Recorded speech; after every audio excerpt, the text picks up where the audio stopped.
السلام علیکم ورحمۃ اللہ وبرکاتہ۔ میں دو بچوں کی ماں تھی، مگر مجھے پڑوس کے 18 سالہ لڑکے سے محبت ہو گئی کیونکہ میرا شوہر میرا خیال نہیں رکھتا تھا۔ شادی کو 5 سال گزر گئے تھے، مگر اب میں پریشان تھی۔ اگر شوہر کو پتہ چل گیا تو مجھے مار ڈالے گا۔ وہ لڑکا بھی مجھے پسند کرتا تھا اور کہتا تھا کہ میرے ساتھ بھاگ چلو، مگر بچوں کو چھوڑا نہ آسان کام نہ تھا اور اندیشے بھی ڈرا رہے تھے۔ ایک روز شوہر سے جھگڑا ہو گیا اور اپنا سامان پیک کر کے لڑکے کو فون کیا کہ میں تیار ہوں، لینے آؤ۔ رات کے اندھیرے میں جیسے ہی قدم باہر نکالے، پیروں تلے سے زمین نکل گئی۔ وہاں تو میرا شوہر۔ میں آج بھی روزانہ کی طرح اپنی چھت پر کپڑے سکھانے آئی کہ وہیں پر میں نے دوسری چھت پر کھڑے لڑکے کو دیکھا۔ یہ ہمسائے کا لڑکا تھا اور اس کی عمر کوئی 18 سال تھی۔ اس کا نام یوسف تھا۔ اس نے میری طرف دیکھا اور مسکراتے ہوئے اپنے بالوں میں انگلیاں پھیری اور پھر اس کے بعد مجھے ہائے ہیلو کا اشارہ کیا۔ یہ مسلسل 1 سال سے ایسا ہی کر رہا تھا۔ آج جب میں نے اسے دیکھا تو مجھے وہ کچھ اچھا لگا اور میں نے مسکرا کر اس کی ہیلو کا جواب دے دیا۔ شاید وہ بھی میری مسکراہٹ کو سمجھ چکا تھا، اس لیے اس نے میری طرف اپنے ہاتھ کا فون بنا کر اشارہ کیا، یعنی وہ اور میں کال پر بات چیت کریں۔ میں نے اس کے اشارے کو سمجھ لیا، لیکن میں خاموشی سے سر جھٹک کر پھر سے واپس نیچے آ گئی تھی۔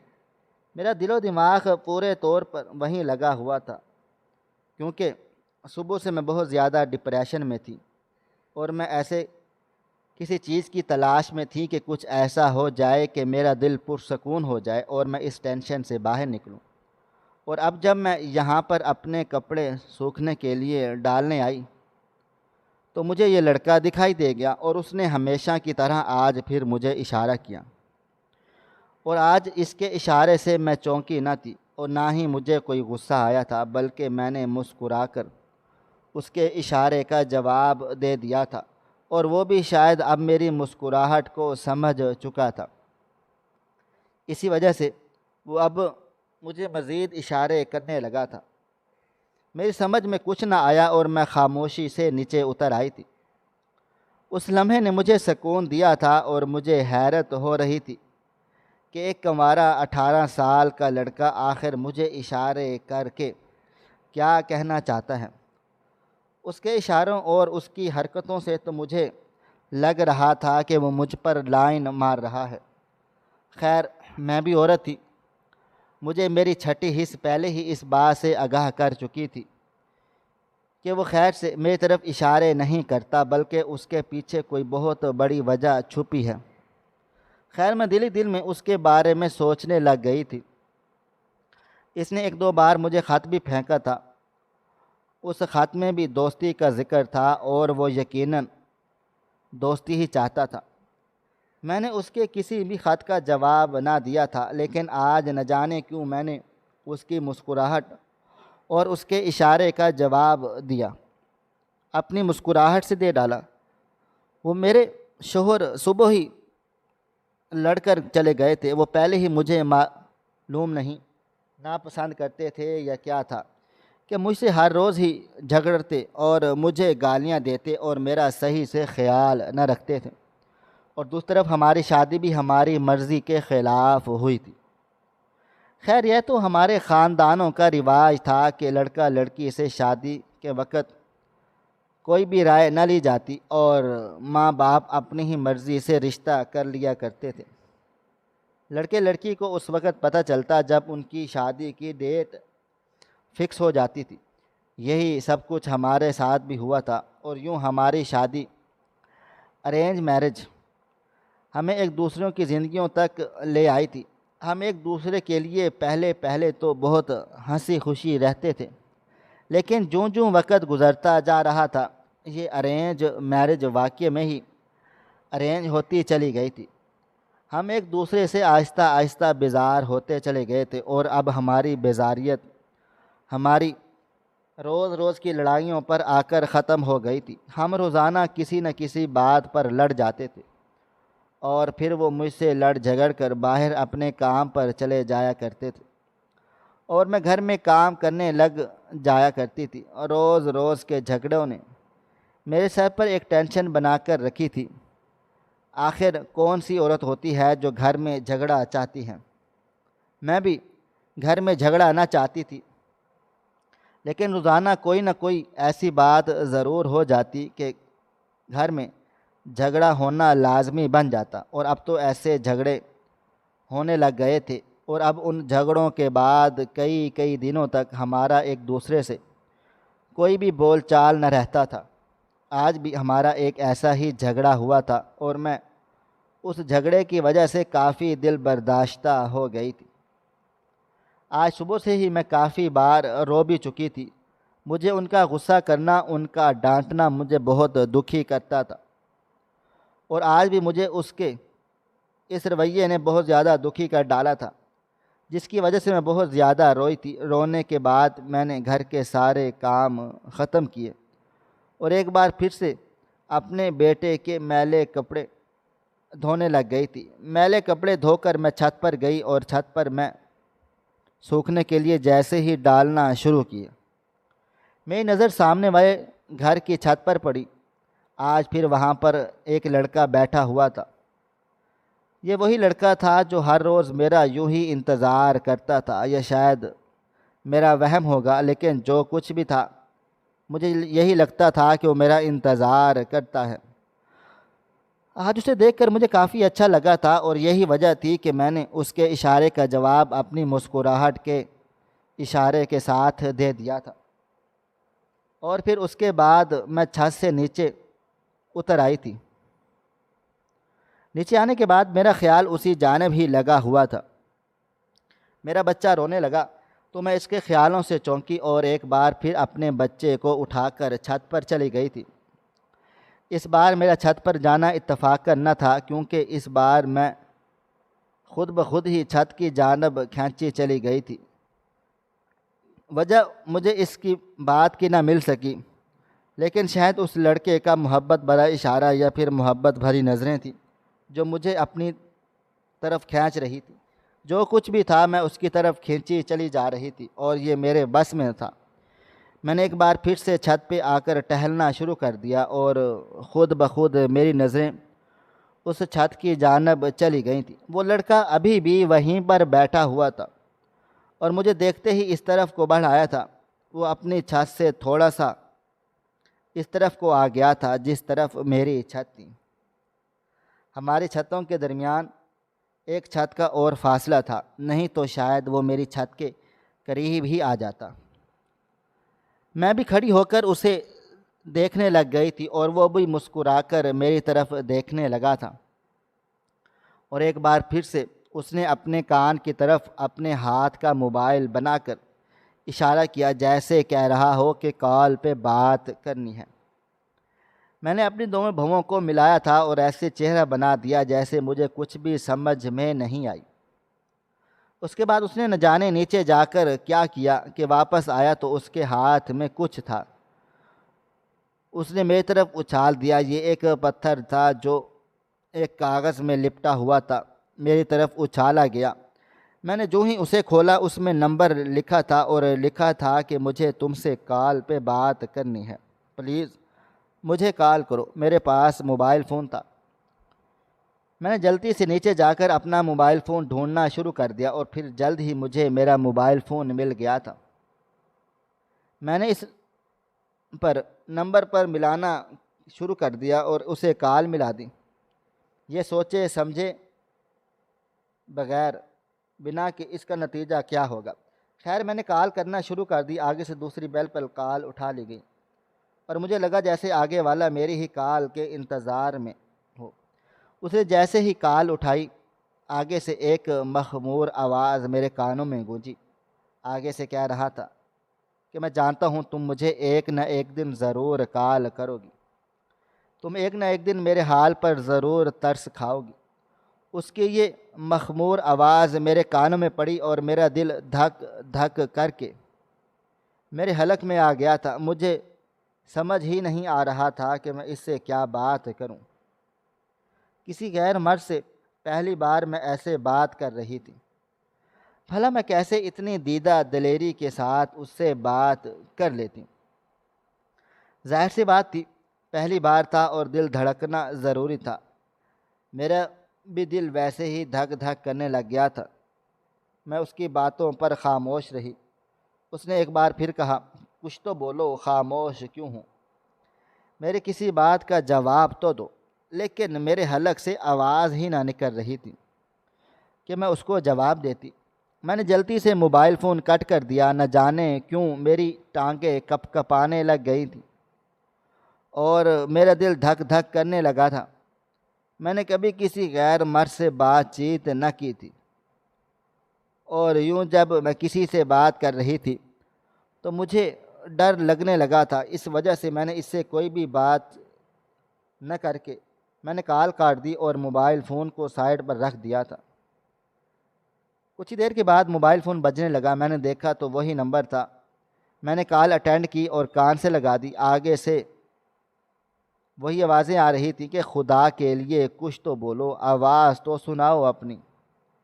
میں کب سے تمہاری آواز سننے کے لیے ترس رہا ہوں اور تم ہو کہ مجھے کوئی لفٹ ہی نہیں کرا رہی ہو۔ آج نہ جانے کیسے تمہیں مجھ پر ترس آ گیا کہ تم نے مجھے مسکرا کر دیکھا تو مجھے کچھ تسلی ہوئی۔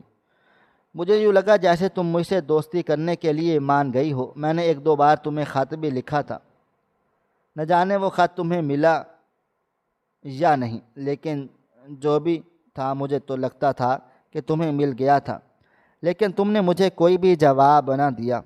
اب مجھ سے بات کر لو، خدا کے لیے ایک بار بات کر لو۔ اب کی بار مجھے تھوڑا سا حوصلہ ہوا اور اس کی ملتجئی آواز نے مجھے اس سے بات کرنے پر مجبور کر دیا۔ میں نے اسے کہا، کیا ہوا؟ تم اس طرح کے واہیات اشارے کیوں کرتے ہو؟ تمہیں شرم نہیں آتی؟ نہ جانے کیوں میں اس کی انسلٹ کرنے لگ گئی تھی۔ مجھے خود پتہ نہیں تھا، لیکن خیر میں نے جانے انجانے میں اسے کافی ساری سنا ڈالی۔ اس نے خاموشی سے میری بات سنی اور مجھ سے کہنے لگا کہ آپ مجھے بہت زیادہ اچھی لگتی ہیں۔ آپ کی تمام انسلٹس میری سر آنکھوں پر ہیں، لیکن خدا کے لیے مجھ سے بات چیت کر لیں۔ میں آپ سے بہت زیادہ محبت کرتا ہوں۔ آج سے نہیں، میں آپ سے 1 سال پہلے سے محبت کرتا ہوں، اور آپ تھی کہ مجھے موقع ہی نہیں دے رہی تھی۔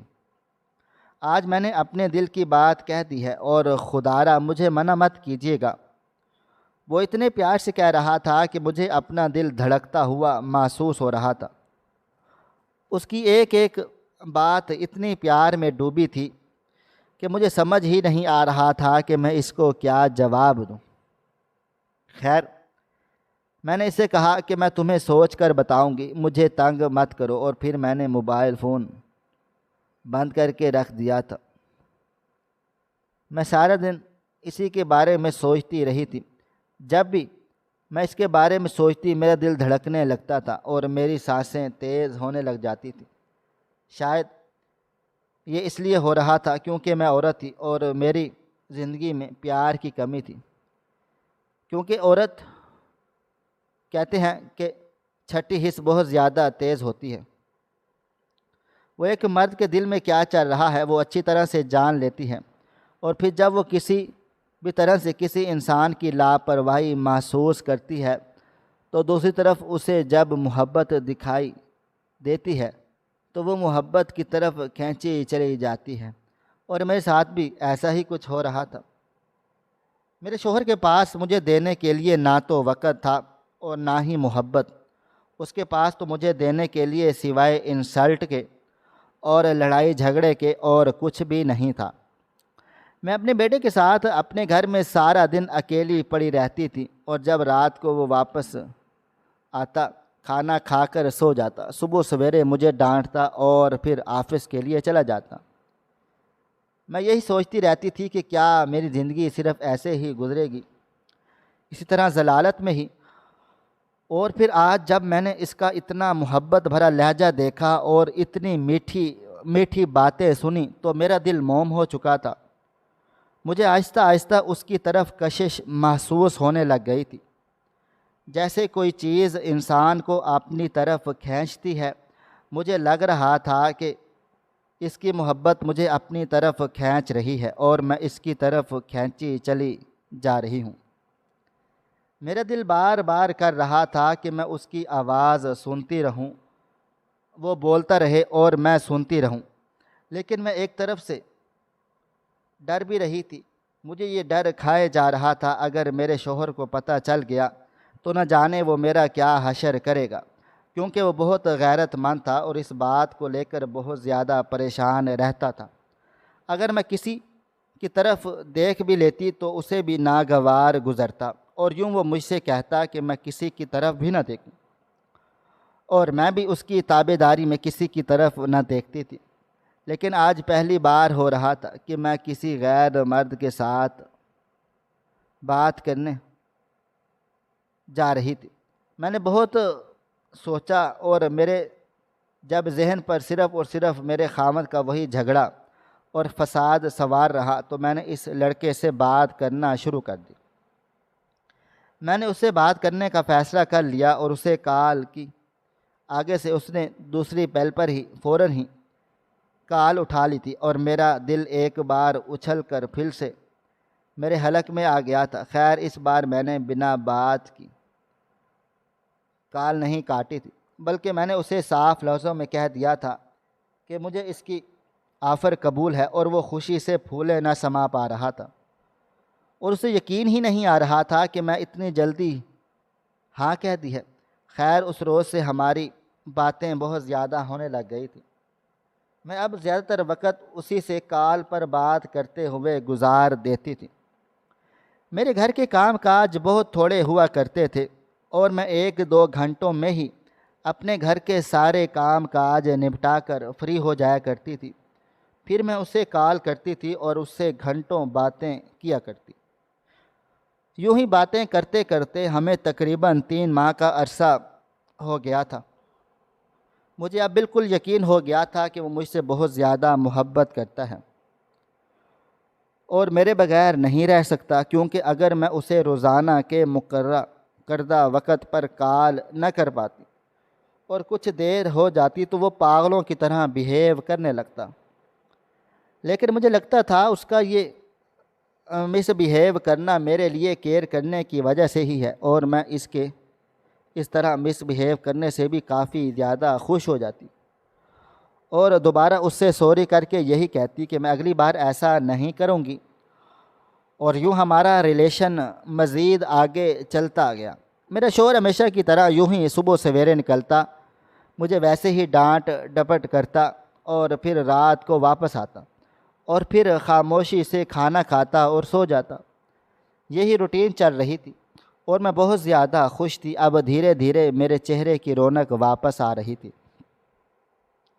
مجھے اپنی زندگی اب اچھی لگنے لگی تھی، حالانکہ اس کے آنے سے پہلے میری زندگی روکھی پھیکی سی ہو گئی تھی، اور جب سے وہ چلا آیا تھا تب سے میری زندگی میں رنگینیاں بھر گئی تھیں، بکھر گئی۔ لیکن اب یہ ہونے لگا تھا کہ میرا شوہر میری طرف دیکھتا اور مجھ سے کہتا کہ تمہیں کیا ہوتا چلا جا رہا ہے، دن بدن تم کافی بن سنور کر رہنے لگی ہو اور کافی چمک دھمک بھی آ رہی ہے تم میں۔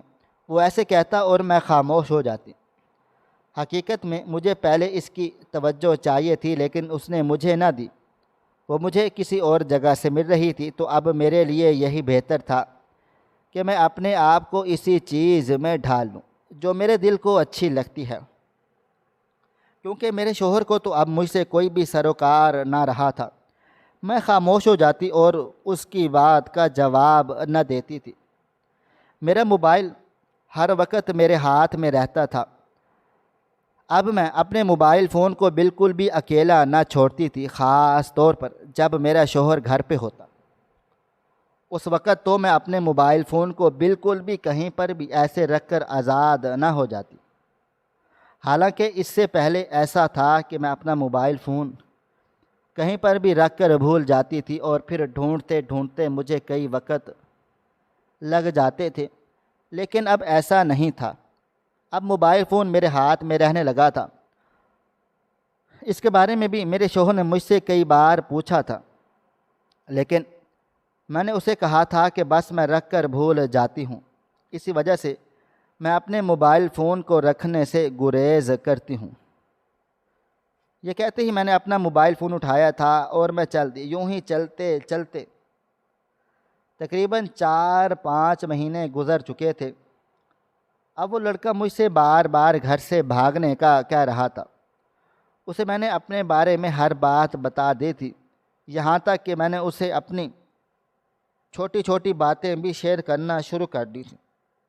وہ جب بھی مجھ سے بھاگنے کی بات کیا کرتا تھا میں خاموش ہو جاتی تھی، کیونکہ مجھے اپنے بیٹے سے بہت زیادہ پیار تھا۔ میرا بیٹا 2 سال کا تھا اور وہ میرے بغیر نہیں رہ سکتا تھا۔ میں بھی اپنے بچے کو چھوڑنے کے لیے تیار بالکل ہی نہ تھی۔ میں اپنے بچے کا سوچ کر خاموش ہو جاتی اور کافی اداس بھی ہو جایا کرتی تھی۔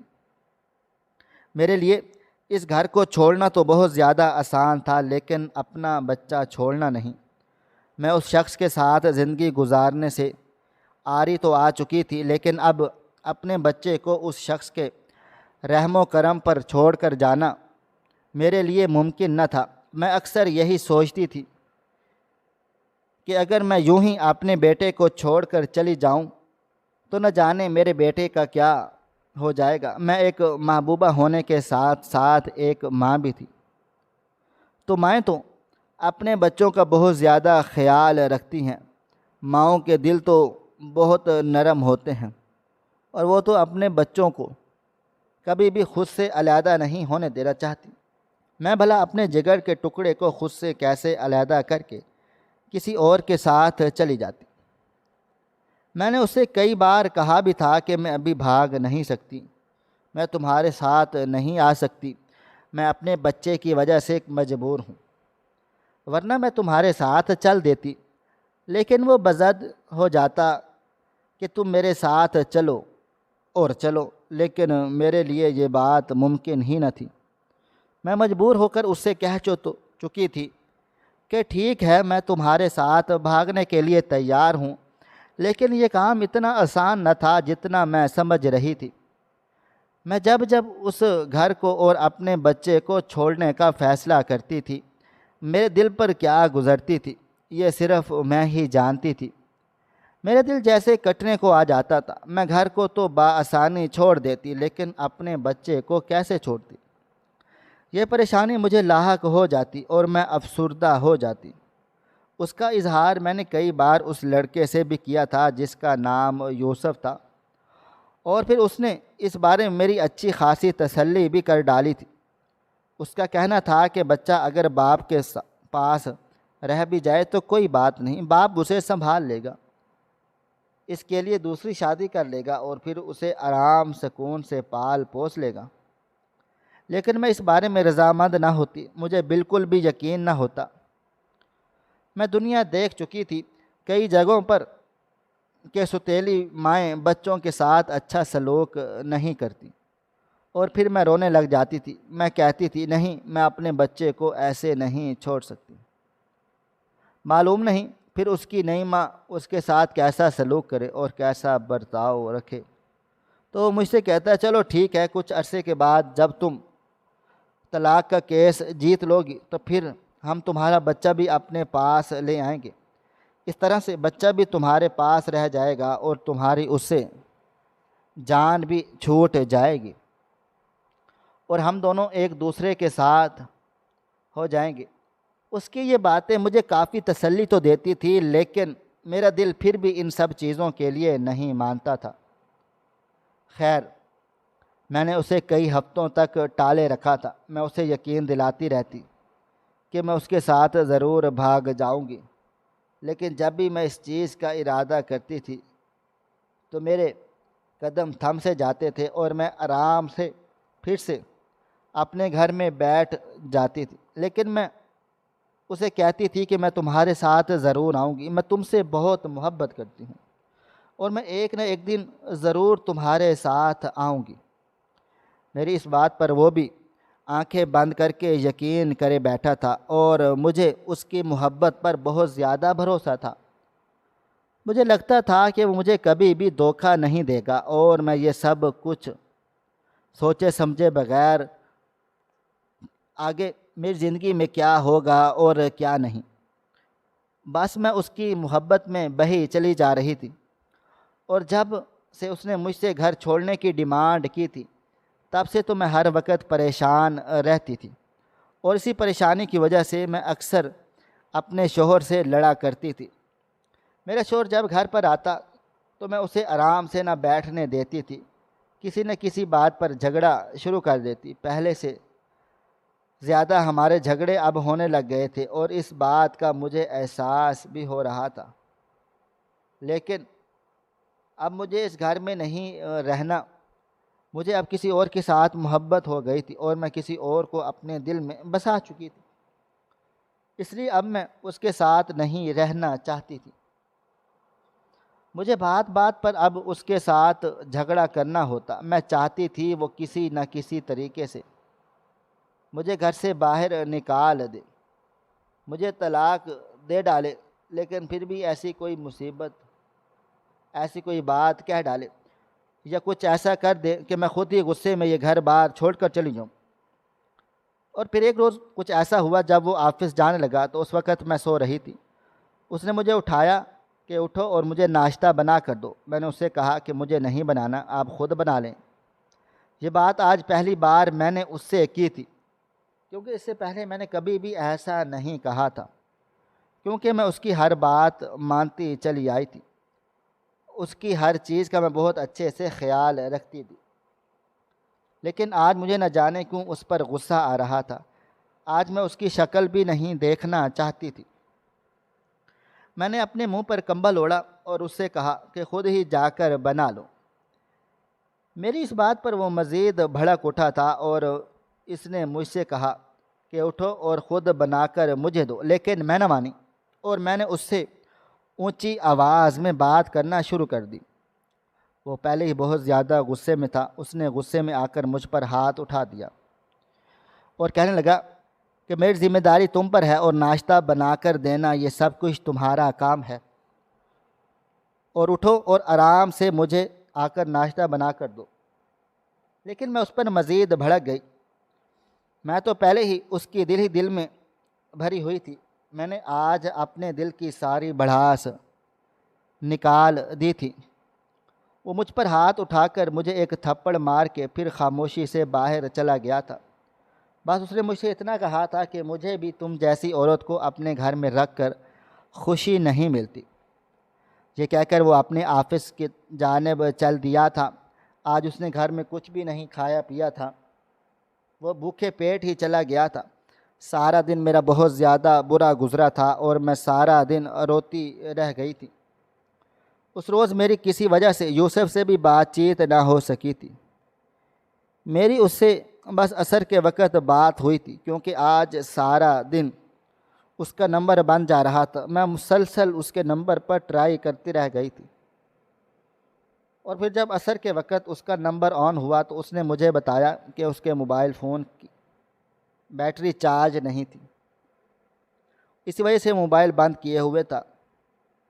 میں نے اس سے ساری بات کی اور ہم نے رات کو پلان بنا لیا کہ ہم رات کو بھاگ چلیں گے۔ رات کو جیسے ہی میرا شوہر گھر پہ آیا، اس نے کھانا کھایا اور وہ سو گیا۔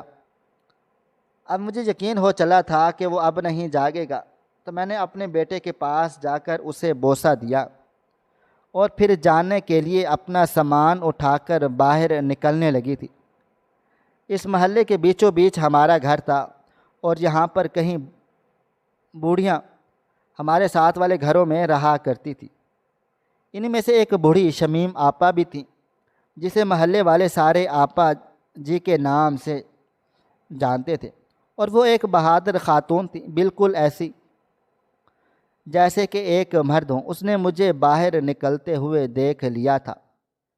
میں جو ہی باہر گئی تو میرے پیروں پہلے سے زمین ہی نکل گئی تھی، کیونکہ شمیم آپا باہر کھڑی تھی اور ان کے ہاتھ میں کچھ تھا، جیسے وہ ہمارے گھر کچھ دینے آ رہی ہوں۔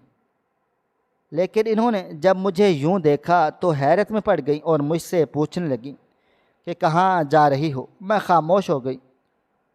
اب وہ میری چوری پکڑی چکی تھی، انہوں نے میرے ارادے بھانپ لیے تھے اور مجھے میرے ہاتھ سے پکڑ کر سمجھانے لگی کہ بیٹی، جس لڑکے کے ساتھ تم بھاگنے کا ارادہ کر رہی ہو میں جانتی ہوں اس کو، وہ لڑکا اپنے پڑوسی کا بیٹا یوسف ہی ہے نا؟ اس نے تمہارے جیسی کئی لڑکیوں کو اپنی جال میں پھنسایا اور پھر ان کی عزت لوٹنے کے بعد وہ اس طرح سے غائب ہوتا ہے کہ دوبارہ کبھی نہیں پلٹتا۔ اب اس میں غلطی کس کی ہوتی ہے؟ صرف اور صرف لڑکی کی، اور بدنامی کس کی ہوتی ہے؟ صرف اور صرف لڑکی کی۔ کچھ عرصے کے بعد جب یہ واپس آتا ہے تو کوئی اسے کچھ بھی نہیں کہتا، کیونکہ اس لڑکی کی زندگی حرام ہو جاتی ہے۔ میری پیاری بیٹی، تمہاری زندگی میں آخر کس چیز کی کمی ہے؟ تمہارا شوہر ہے، اچھا ہے، خوبصورت ہے، تمہارا 2 سال کا بیٹا ہے، تم کیوں جانا چاہتی ہو؟ تم پاگل مت بنو، میں نے اس محلے میں عمر گزار ڈالی ہے اور تمہیں آئے ہوئے صرف ابھی 1 سال ہوا ہے، تو کیا تم اپنے بچے کو اس کے لیے یوں ہی چھوڑ دو گی؟ پھر جب تم واپس آؤ گی نہ تو تمہیں یہ بچہ ملے گا اور نہ ہی تمہارا شوہر تمہیں قبول کرے گا۔ تمہارے لیے یہی بہتر ہے کہ اپنے شوہر کے ساتھ خوشی خوشی رہو۔ وہ جس چیز کو پسند کرتا ہے تم وہی بات کہو، تم اس کے ساتھ جھگڑا نہیں کرو گی تو وہ بھی جھگڑا نہیں کرے گا۔ شمیم آپا کی باتوں میں دم خم تھا۔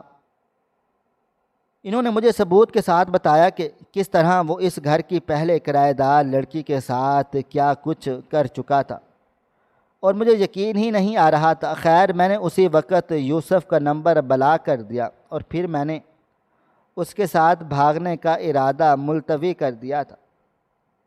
میں خدا کا لاکھ لاکھ شکر ادا کرتی ہوں کہ اس روز مجھے آپا دروازے پر کھڑی مل گئی تھی، ورنہ نہ جانے آج میں کہاں ہوتی۔ میں نے آپا کے کہنے پر اپنی زندگی کو ایک بار پھر سے جینا شروع کر دیا۔ میں نے اپنی زندگی پر غور کیا تو میں نے اس بات کو پایا کہ میں خود ہی غلط تھی، اور جب سے اب میں ٹھیک ہوئی ہوں میں نے خود سے اپنے شوہر کا خیال رکھنا شروع کر دیا ہے۔ ہماری زندگی کسی جنت سے کم نہیں ہے، اور اب مجھے یقین ہو گیا ہے کہ مجھے حقیقی محبت تو صرف اپنے شوہر کے ساتھ تھی، باقی آج کل کا تو سارے کا سارا دکھاوا ہے۔ اور اب میں اللہ تعالیٰ کا لاکھ لاکھ شکر ادا کرتی ہوں کہ میں اس وقت نہیں بھاگی تھی، ورنہ نہ جانے آج میں کس حال میں ہوتی۔ میں ان تمام بہنوں کو کہتی ہوں، درخواست کرتی ہوں کہ ہو سکتا ہے کہ آپ خود کہیں غلط ہوں۔ آپ خود کا موازنہ کیجئے اور یقین رکھیے جب آپ موازنہ کریں گی تو خود کو جانیں گی اور کئی غلطیوں سے خود کو بچا کر اپنی زندگی سنوار لیں گی۔ ناظرین، آپ کو ہماری آج کی کہانی کیسی لگی؟ کومنٹ باکس میں اپنی رائے کا اظہار ضرور کریں۔ مزید اس طرح کی سبق آموز کہانیاں سننے کے لیے ہماری ویڈیوز کو لائک کریں، شیئر کریں اور ہمارے چینل کو سبسکرائب ضرور کر لیں۔ ملتے ہیں کل ایک نئی اور دلچسپ کہانی کے ساتھ۔ اللہ حافظ۔